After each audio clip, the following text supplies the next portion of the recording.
Στην καρδιά της Λαβρεωτικής, στα τέλη του 19ου αιώνα, η περιοχή της Δάρδεζας αναδείχθηκε σε ένα κρίσιμο κόμβο μεταλλευτικής δραστηριότητας. Η αξία της δεν οφειλόταν μόνο στα υπόγεια αποθέματα μαγκανιούχων σιδηρομεταλλευμάτων, αλλά κυρίως στην καινοτόμα τεχνολογική υποδομή που αναπτύχθηκε για την επεξεργασία τους. Κεντρικό ρόλο σε αυτή τη διαδικασία είχαν οι φρεατοειδείς κάμινοι πύρωσης, λιθόκτιστες κατασκευές ύψους αρκετών μέτρων με απλή αλλά ευφυή λειτουργία. Το μετάλλευμα, χοντροειδές και βαρύ, φορτωνόταν από την κορυφή της κάμινου εναλλάξ με στρώσεις λιγνίτη ή άλλου καυσίμου. Λογικά θα πρέπει να υπήρχε γέφυρα η οποία ένωνε τις κάμινους στην κορυφή τους και από την οποία οι εργάτες έριχναν το μετάλλευμα και το καύσιμο στο εσωτερικό. Η καύση ξεκινούσε από τη βάση με αποτέλεσμα η θερμότητα να διαπερνά το υλικό σταδιακά, επιτυγχάνοντας την απομάκρυνση υγρασίας, διοξιδίου του άνθρακα και μέρος του θείου. Το αποτέλεσμα, ένα προκατεργασμένο, καθαρότερο και ελαφρύτερο προϊόν, έτοιμο για αποστολή στα ευρωπαϊκά υψηκάμινα, τα οποία την εποχή εκείνη είχαν αυξανόμενη ανάγκη από μαγκάνιο για την παραγωγή χάλιβα. Η Δάρδεζα έστελνε εκατοντάδες τόνους ετησίως, απόδειξη της ισχυρής της θέσης στο ευρωπαϊκό βιομηχανικό σύστημα. Η μεταλλευτική δραστηριότητα απαιτούσε ανθρώπους, εργάτες, τεχνίτες, επιστάτες, και οι άνθρωποι αυτοί χρειάζονταν στέγη. Έτσι, γύρω από τις κάμινους και τις εξορυκτικές στοές της Δάρδεζας σχηματίστηκε σταδιακά ένας απολύτως απαραίτητος οικισμός εργατών.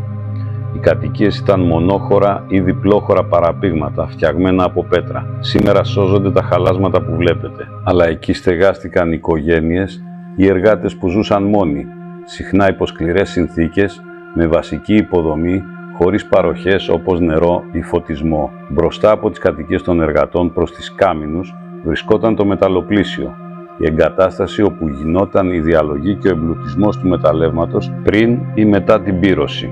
Εκεί γινόταν η πλύση, η κοσκίνηση, ο διαχωρισμός με βάση το βάρος και η προετοιμασία για μεταφορά. Πάνω από τον οικισμό, σε ελαφρώς υπερυψωμένη θέση, ξεχώριζε ένα κτίσμα πιο στιβαρό και πιο επιμελημένο από τα υπόλοιπα. Ήταν το κτίριο της διοίκησης. Εδώ δεν έμενε ένας απλός εργάτης.